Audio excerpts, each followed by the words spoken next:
అందరికీ నమస్తే నొల్లా welcome to MR media Telangana. This is Rekha. నిజంగా పంచాయతీ ఎన్నికలేమో కానీ పంచాయతీ ఎన్నికలలో సర్పంచ్ ఎన్నికలేమో కానీ కాంగ్రెస్ నాయకుల ఆగడాలకు అడ్డు అదుపు లేకుండా పోయిందొల్లా. నిజంగా ఎన్ని దారుణాలు చూసుకుంటూ వస్తున్నాం వల్ల బీఆర్ఎస్ పార్టీ బలపరిచిన అభ్యర్థుల మీద కానీ లేకపోతే కాంగ్రెస్ పార్టీకి ఓటేయలేదు బీఆర్ఎస్ పార్టీ బలపరిచిన సర్పంచ్ అభ్యర్థులకు ఓట్లేసిరని కానీ ఇట్లా చెప్పుకుంటూ పోతే సర్పంచ్ ఎన్నికల నేపథ్యంలో ఎన్ని దారుణాలకు వడిగట్టాలనో అన్ని దారుణాలకు వడిగట్టిండ్రు. ఏమనుకుంటుర్రు వల్ల వీళ్ళు అసలు నిజంగా ఇది రౌడీ రాజ్యమే. ఆయన రెచ్చగొట్టుడు బరాబరే, ఈ కింద కార్యకర్తలు కానీ లేకపోతే లీడర్లు కానీ ఆ చేసే పనులు బరాబరే. ఆయననేమో రెచ్చగొడతాడు, ఇష్ట రీతిని రెచ్చగొడతాడు. ముఖ్యమంత్రి రేవంత్ రెడ్డి ఏ సభ పెట్టినా ఏ సమావేశం పెట్టినా కార్యకర్తలను కానీ ఇంకా వేరేటోళ్ళని కానీ ఆయన అభిమానులను కానీ రెచ్చగొట్టని సభలు సమావేశాలు ఏమన్నా ఉన్నాయా? రెచ్చగొట్టని సభలు సమావేశాలు ఏమన్నా ఉన్నాయా అని అంటే అవి ఏళ్ళ మీద లెక్క పెట్టచ్చు. ఎంత దారుణం, ఎంత ఘోరం ఇది నిజంగా. ఇటు పోతే దాదాపు నల్లగొండ జిల్లాలో కోమటిరెడ్డి వెంకటరెడ్డి అనుచరులు ఒక బీసీ బిడ్డ అని చూడకుండా ఒక యాదవ బిడ్డను పట్టుకొని పాపం నామినేషన్ వేయకుండా కిడ్నాప్ చేసి చిత్రహింసలకు గురి చేసి ఎంతో నీచాతి నీచంగా ప్రవర్తించిండ్రు. ఇంకా కొన్ని జాగాలలో అదే నల్గొండ జిల్లాలో పాపము ఒక సర్పంచ్ క్యాండిడేట్ అభ్యర్థి ఎవరైతే ఉంటారో బీఆర్ఎస్ పార్టీ బలపరిచిన అభ్యర్థి, అందులో కార్యకర్తను లేకపోతే నిజంగానే అభ్యర్థిన అట్లా వాళ్ళు మట్టు పెట్టిండ్రు. ఇటు కామారెడ్డి ఎల్లారెడ్డి తీసుకున్నట్లయితే కాంగ్రెస్ పార్టీ బలపరిచిన అభ్యర్థి గెలిచి బీఆర్ఎస్ పార్టీ అభ్యర్థి నా మీదనే పోటీకి నిలబడతావు అని చెప్పేసి బీఆర్ఎస్ పార్టీ బలపరిచిన అభ్యర్థి మీదకి ట్రాక్టర్ వేసుకొని హత్యాయత్నం చేయడానికి పోతాడు. ఇట్లా ఎన్ని ఆగడాలకు అడ్డు అదుపు లేకుండా పోయింది. నిన్నగాక మొన్న ఓ వార్త చూసినాం, కాంగ్రెస్ పార్టీకి ఓట్లు వేయలేదని చెప్పేసి పాపము వడ్లు ఆరవేసుకుంటే వడ్లు ఆరవేసుకున్న వాటి మీద నీళ్లు పోసి వడ్లు మొత్తం తడిచేటట్టు చేసిండట కాంగ్రెస్ లీడరు. గిట్లున్నాయి. కాంగ్రెస్ పార్టీకి ఓటేయలేదని చెప్పేసి తొవ్వలకు రాళ్ళు అడ్డం పెట్టుడు, లేకపోతే వాకిట్లకి వెళ్ళి నడవనియకపోవుడు, కాంగ్రెస్ పార్టీకి మీరు ఓట్లు వేయలేదని చెప్పేసి పంచిన పైసలు వాపస్ అడుగుడు, ఇటువంటి కార్యక్రమాలన్నీ చేసుకుంటూ పోతా ఉన్నారు. నిజంగా ఇది రౌడీ రాజ్యమే. తెలంగాణ రాష్ట్రంలో కాంగ్రెస్ పాలన కాదు నడుస్తున్నది, అది రౌడీ రాజ్యం నడుస్తూ ఉన్నది అని చెప్పేసి అంతకు మించి పనులు చేసుకుంటూ నిరూపించుకుంటా పోతా ఉన్నారు ఈ కాంగ్రెస్ లీడర్లు కానీ రెచ్చగొట్టుట్ల రేవంత్ రెడ్డి కానీ. ఏ అంశమైన డైవర్షన్ లేదు, ముందడుగు పోతలేడు. ఆ డైవర్షన్ ఏంది అనేది మనం ఇంకొక వీడియోలో చెప్పుకుందాం. కానీ మొత్తం మీద ఇట్లాంటి ఆగడాలు ఎన్నో జరుగుతున్నాయి. అనవసరంగా అమాయక బిడ్డలను బలి తీసుకుంటా ఉన్నారు, అమాయక బిడ్డల ప్రాణాలను పొట్టన పెట్టుకుంటా ఉన్నారు. వీళ్ళ ఆగడాలకు అదుపు లేకుండా పోయింది.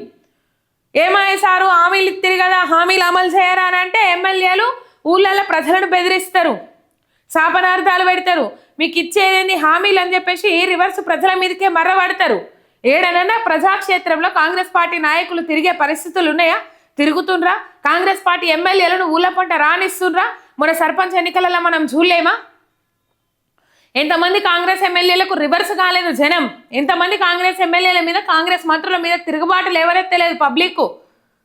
నడి రోడ్డు మీద నిలబెట్టి బజార్ మీద నిలబెట్టి అడిగినరు, ఏమాయి మీరు ఇచ్చిన 6 గ్యారంటీలు ఏ ముఖం పెట్టుకొని వచ్చిండ్రు ఓట్లు అడిగేదందుకు? 100 రోజులలోనే అన్ని గ్యారంటీలు అమలు చేస్తామని అన్నారు కదా, మరి ఓట్లు అడిగేదందుకు ఏ ముఖం పెట్టుకొని వచ్చిర్రు అని చెప్పేసి నిలదీస్తా ఉన్నారు. ఒక్కలన్నా సమాధానం చెప్తారా? సమాధానం చెప్పులేదు.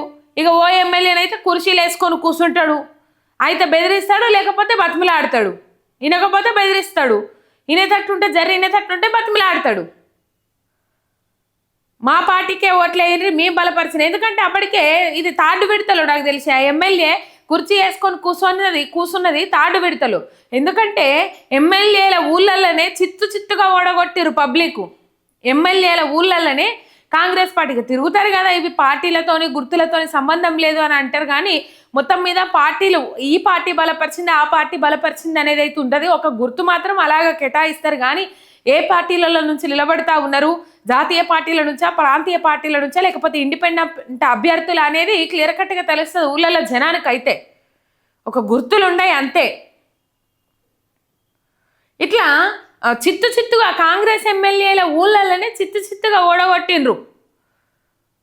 ఈ కవ్వంపల్లి సత్యనారాయణ మానకొండూరు నియోజకవర్గం ఆయన బలపరిచిన అభ్యర్థికి 1 ఓటు వచ్చిందట. వాళ్ళ ఇంట్లో 4 ఓట్లు ఉంటాయి. ఆ 4 ఓట్లల్లో ఒక్క ఓటు తానే వేసుకున్నాడు. ఇంకా 3 ఓట్లు వాళ్ళ ఇంట్లో కూడా బలపరిచిన అభ్యర్థికి ఓటు వేయలేదంటే కాంగ్రెస్ పార్టీ పరిస్థితి ఏ విధంగా ఉన్నదో మనం చూసుకోవచ్చు. సరే, ఇది ఇట్లుంటే గెలుచుడు అయిపోయింది, అంత అయిపోయింది. ప్రమాణ స్వీకారాలు కూడా నిన్న 22 తారీఖు అయిపోయినాయి. ఈ ఆగడాలకు అడ్డు అదుపు లేకుండా పోయిందోల్లా. మా పార్టీకి ఓటేయలేదంటే మా పార్టీకి ఓటేయలేదని చెప్పేసి కాంగ్రెస్ పార్టీ నాయకులు ఇటు పాపము కాంగ్రెస్ పార్టీ నాయకులు దాడులకు తెగబడతా ఉన్నారు. అట్లే దాడులకు తెగబడుకుంటా సంగారెడ్డి జిల్లా కోహీర్ మండలంలోని సజ్జాపూర్ గ్రామంలో ఒక దళిత కుటుంబం మీద జరిగిన ఘటననైతే చెప్పవశం కాదు. వాళ్ళ పాపం అనిపిస్తుంది ఘటన చూస్తే. కాంగ్రెస్ పార్టీకి ఓటేయలేదని చెప్పేసి ఆ దళితుల ఇంటిని కూలగొట్టిండ్రు, నిల్వ నీడ లేకుండా చేసిండ్రు. ఇట్లా చేసిరు. పాపం అమాయకులు ఉన్నారు. వాళ్ళు పోలీస్ స్టేషన్లకు పోతే కేసు ఫైల్ చేసుడు లేదు. మొత్తం మీద పాపం వాళ్ళది దీన పరిస్థితి, దీనావస్థలో ఉన్నారు. సంగారెడ్డి జిల్లా కోహీర్ మండలంలోని సజ్జాపూర్ గ్రామంలో ఒక దళిత కుటుంబం మీద కాంగ్రెస్ నాయకులు దాడికి తెగబడ్డారు. ఒకసారి ఆ వీడియోలు చూడరు, మీరు కూలగొట్టే వీడియోలు అవి చూస్తే మీకు అర్థమవుతుంది. కాంగ్రెస్ పార్టీకి ఓటేయలేదని కూలగొట్టుడట. మీకు దమ్ముంటే ప్రజాస్వామ్యయుతంగా పోరాటం చేసి గెలువుండ్రి, బరిలో నిలబడుండ్రి. ఒకవేళ మీరు నచ్చితే ప్రజలు మిమ్మల్నే గెలిపిస్తారు. మీరు నచ్చకనే కదా వేయలేదు ఓటు. వాళ్ళ ఓటు హక్కు వాళ్ళు ఇష్టం. వాళ్ళ ఓటు హక్కు మీద ఎవరికి నచ్చితే వాళ్ళకి వేసుకుంటారు, అవసరం లేకపోతే నోటాకు వేసుకుంటారు. మీ అసంటలు చేయబట్టే ఓట్లు వేయడానికి భయపడతా ఉన్నారు పబ్లిక్. వాళ్ళకి నచ్చితే మీకు వేసుకుంటారు, లేకపోతే ఇంకొకరికి వేసుకుంటారు, అవసరం ఉంటే నోటాకు వేసుకుంటారు. మీరెవరు? వాళ్ళ ఓటు హక్కు మాకెయ్యిర్రి అని చెప్పేసి ప్రశ్నించడానికి, అడగడానికి మీరెవరు? వేయకపోతే ఇక్కడ దాడికి దిగడానికి మీరెవరు? ఎవర్రాబాయి మీరంతా? మీకు ఎవరు కల్పించిర్రు ఈ హక్కు? ప్రజాస్వామ్యయుతంగా పోరాటం చేసి గెలవాలి, ప్రజాస్వామ్యబద్ధంగా గెలువుని రాజ్యాంగాన్ని కూలి చేసుకుంటూ పోతారు. అంటే ఎన్నికల వ్యవస్థను ఉంచరా? ఈ సిస్టమ్ని మొత్తం రద్దు చేస్తారా? ఒక రకంగా రద్దు చేసుకుంటూ పోతాండు కదా. ఒక పిఎస్సి వాటికి సంబంధించి కోఆపరేటివ్లకు సంబంధించి రద్దు చేసుకుంటూ పోతాండు కదా. ఎక్కువగా కాంగ్రెస్ కార్యకర్తలకే పదవులు దక్కించాలని చెప్పేసి ఆలోచనతోటి కర్ణాటకలో లెక్క ఎన్నికలు పెడతాడట రేవంత్ రెడ్డి. ఒకసారి చూడుర్రి, పాపము చాలా బాధ అనిపించింది.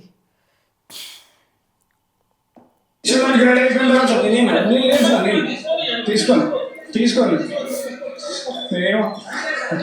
అంటే మీకు ఆల్రెడీ రిక్వెస్ట్ చేసిన చెప్పినా కూడా ఆల్రెడీ అన్నాను కూడా. తర్వాత ఏంది పటేల్ మరి ఇట్లా ఇప్పుడు అట్లా లేదా పటేల్ అట్లా పక్క నుంచి వెళ్ళడానికి అంటే యాక్చువల్ ఎంట్రన్స్ వచ్చేసి అది పటేల్ అది ప్లాన్ చేసింది. యాక్చువల్ ఎంట్రన్స్ అది ప్లాన్ చేసింది. నేను ఉన్నాను, నేను మాట్లాడే ఎలక్షన్ పటేల్ ఇదే ఒకటి ఏం మలాస్ ఉంటే పటేల్ నాకు అర్థం కాదు.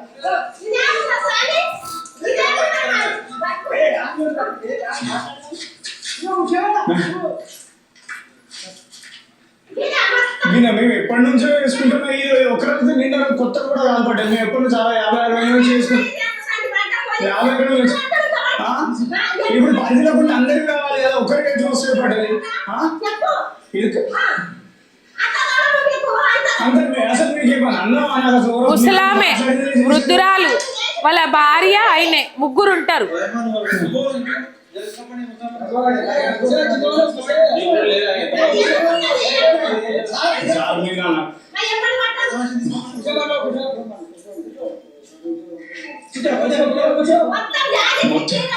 అసలు నాకెంత సార్ పిల్లలు మాకు ఆల్రెడీ చాలా వెళ్ళిపోయింది సార్.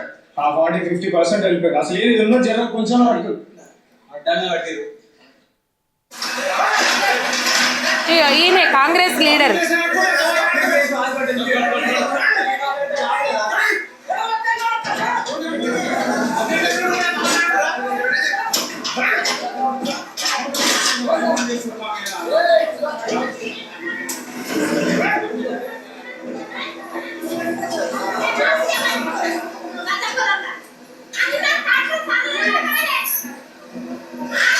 చూడు ఎట్లా కూల కొట్టిపిస్తారో.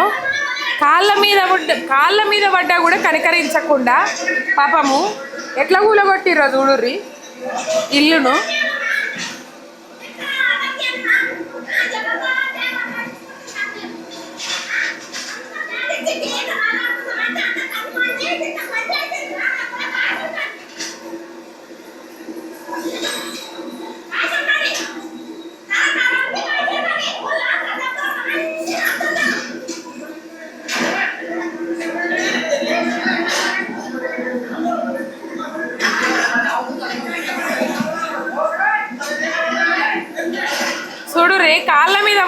కనికరించలే, జేసీబీకి అడ్డం పోయినా కనికరించలే, ఉన్న ఇల్లు ఊలగొడతాండ్రు, ఏడుస్తాండ్రు పాపం. 50-60 ఏళ్ళ నుంచి ఉన్నారట.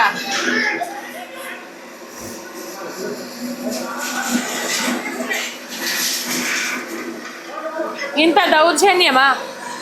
కాంగ్రెస్ పార్టీ నుంచి నిలబడ్డదట వాళ్ళ అమ్మ నిలబడ్డదట. ఈ ప్రసాద్ రెడ్డి వాళ్ళ అమ్మ నిలబడ్డదట. కాంగ్రెస్ నేత ప్రసాద్ రెడ్డి వాళ్ళ అమ్మ నిలబడితే మేము ఎంతగానో ఎప్పటి నుంచి ఉన్నాం మాట సార్. ఈ రోజు కొత్తగా అయితే వేసింది కాదు కదా. నేనైతే నాదే సార్. సార్ ఇదే సార్, ఇది నాదే సార్. ఇది అంతా చాలా సార్. సార్ ఇక్కడ నుంచి మొత్తం ఉంది సార్. లేదు సార్, నాదే సార్. సార్ పట్టుకొని మళ్ళీ ఒక వారం అవుతుంది సార్. సార్ ఎలక్షన్ కాదు సార్. సరే నేను ఎప్పటి నుంచి నేను అర్థం వచ్చిన సార్. 50-60 ఏళ్ళ నుంచి ఉన్నారట అక్కడ. కూల్చివేతలు జరుగుతుంది. మొత్తము ఆ ప్రసాద్ రెడ్డి అనే వ్యక్తి తల్లి నిలబడ్డదట. కాంగ్రెస్ నేత ప్రసాద్ రెడ్డి అనే వ్యక్తి తల్లి నిలబడ్డదట. పాపము ఓటు వేయలేదని చెప్పేసి బేగరి, ఈ పేరేంది, ఒక నిమిషం ఆగు, కనికరించకుండా దళితుడు బేగరి రాములు ఇంటిని కూల్చేసిండ్రు. జేసీబీ తీసుకొచ్చి కూలగొట్టిర్రు. మళ్ళా ఎఫ్ఐఆర్ నమోదు చేయరని చెప్పేసి పోలీస్ స్టేషన్కి పోతే పోలీస్ స్టేషన్లో కేసు ఫైల్ చెయ్యరు. ఏం చేయాలనో అర్థం కాక మాజీ మంత్రి హరీష్ రావును కలిసిండ్రు. పాపం వాళ్ళ బాధ చెప్పుకున్నారు, వాళ్ళ గోడు చెప్పుకున్నారు. ఇది రౌడీ రాజ్యానికి పరాకష్ట, ఇది రేవంత్ రౌడీ రాజ్యానికి పరాకష్ట అని చెప్పేసి మండిపడ్డారు మాజీ మంత్రి హరీష్ రావు గారు. ఒకసారి చూడండి వీడియో.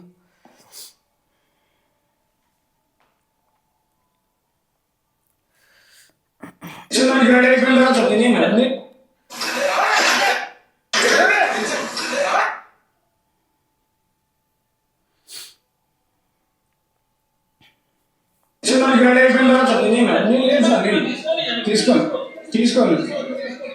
నేనేమో అంటే మీకు ఆల్రెడీ నేను రిక్వెస్ట్ చేసిన చెప్పినా కూడా ఆల్రెడీ అన్నాను కూడా. తర్వాత ఏంది పడాలి మరి జహీరాబాద్ ఎమ్మెల్యే మాణిక్ రావు ఆయన మాజీ మంత్రి హరీష్ రావును కలిసి వాళ్ళ బాధ చెప్పుకున్నారు. కనీసం ఎఫ్ఐఆర్ కూడా నమోదు చేస్తలేరట. వీళ్ళు దళితులు ఎస్సీ ఎస్టీ అట్రాసిటీ కేసు పెట్టి వాళ్ళని లోపల వేయాల్సింది పోయి వాళ్ళకు వంత పాడుతూ ఉన్నారు పోలీసు వాళ్ళు. బీఆర్ఎస్ పార్టీ అండగా ఉంటుంది అని చెప్పేసి తక్షణమే ఆర్థిక సహాయం కింద ₹1,00,000 అందించారు మాజీ మంత్రి హరీష్ రావు గారు. ఇక మండిపడ్డారు, చాలా మండిపడ్డారు. కాంగ్రెస్ రౌడీ రాజ్యానికి పరాకష్ట, ఇది రేవంత్ రెడ్డి రౌడీ రాజ్యానికి పరాకష్ట. కంపల్సరీ వాళ్ళు ఎవరైతే ఉన్నారో వాళ్ళ మీద ఎస్టీ ఎస్సీ అట్రాసిటీ కేసులు పెట్టి వాళ్ళని లోపలేయాలి. కూలగొట్టిన వాళ్ళు ఎవరైతే ఉంటారో వాళ్ళని లోపలేయాలి. వీళ్ళకు నష్టపరిహారం కింద, వాళ్ళు ఇల్లు కూల్చినందుకు గాను నష్టపరిహారం కింద వాళ్ళకి నష్టపరిహారం చెల్లించాల్సిన అవసరం ఉన్నది. కాబట్టి మండిపడ్డారు మాజీ మంత్రి హరీష్ రావు గారు. నిజంగా డీజీపీ గారు, తెలంగాణ డీజీపీ గారు ఏం మాట్లాడతారు? శివధర్ రెడ్డి గారు కాకి బుక్ ఉన్నది, అది పనిచేస్తుంది, అది మంచిగా పనిచేస్తుంది, అది చట్టబద్ధంగా పనిచేస్తుంది అని చెప్పేసి మాట్లాడతారు. ఇదేనా సార్ మీ కాకి బుక్? ఇదేనా సార్? కూలగొట్టిన వాళ్ళ మీద ఇంతవరకు ఎఫ్ఐఆర్లు ఫైల్ చేయలే, కేసు నమోదు చేయలే, వాళ్ళని అరెస్ట్ చేయలే. రాష్ట్ర వ్యాప్తంగా ఇట్లా ఎన్నో జరుగుతూ ఉన్నాయి. వాళ్ళ మీద కేసులు ఫైల్ చేస్తలేరు, వాళ్ళని అరెస్ట్ చేస్తలేరు, వాళ్ళకు భయం పెడతలేరు. పేదలకు న్యాయం చేయడానిక మీ కాకి బుక్ ఉన్నది, లేకపోతే రేవంత్ లేకపోతే కాంగ్రెస్ నాయకుల అడుగులకు మడుగులొత్తడానిక, వాళ్ళకి సహాయం చేయడానిక మీ కాకి బుక్ ఉన్నది? అర్థమైతలేదు. డీజీపీ శివధర్ రెడ్డి గారు అసలే అర్థమైతలేదు. పాపము ఘోరమైన పరిస్థితి. బిక్కు అనుకుంటే ఏం చేయాలో తోయక, వాళ్ళకు నిల్వ నీడలేక మాజీ మంత్రి హరీష్ రావు గారిని, ఇటు పోతే మాణిక్ రావు గారిని, జహీరాబాద్ ఎమ్మెల్యే మాణిక్ రావును కలిసిండ్రు. తక్షణమే ఆర్థిక సహాయం కింద ₹1,00,000 అందించిండ్రు.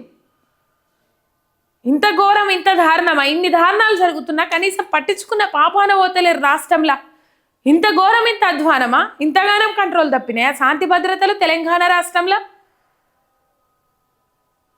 ఈసారి క్రైమ్ రిపోర్ట్ బయట పెట్టాడు ఇక రేవంత్ రెడ్డి.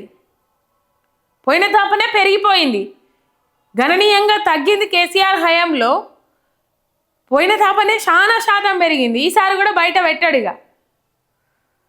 ఘోరం పరిస్థితి. పాపం చాలా బాధ అనిపించింది.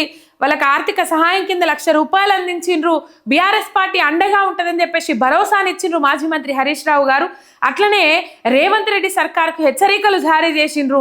వాళ్ళ మీద కంపల్సరీ ఎఫ్ఐఆర్లు బుక్ చేయాలి, ఎస్సీ ఎస్టీ అట్రాసిటీ కేసులు పెట్టి కూల్చిన వాళ్ళు ఎవరైతే ఉంటారో వాళ్ళ మీద నిజంగా వాళ్ళకి ఇష్టమైతే అవుతారు, లేకపోతే లేదు. భారత రాజ్యాంగం కల్పించిన హక్కు అది. వాళ్ళు హక్కును వినియోగించుకొని వాళ్ళకు ఓటేయలేదని దాడి చేసుడేంది? ఇక ఆపరా ఈ దాడులు? ఇట్లనే చేసుకుంటూ పోయిర్రు అనుకో కాంగ్రెస్ పార్టీ.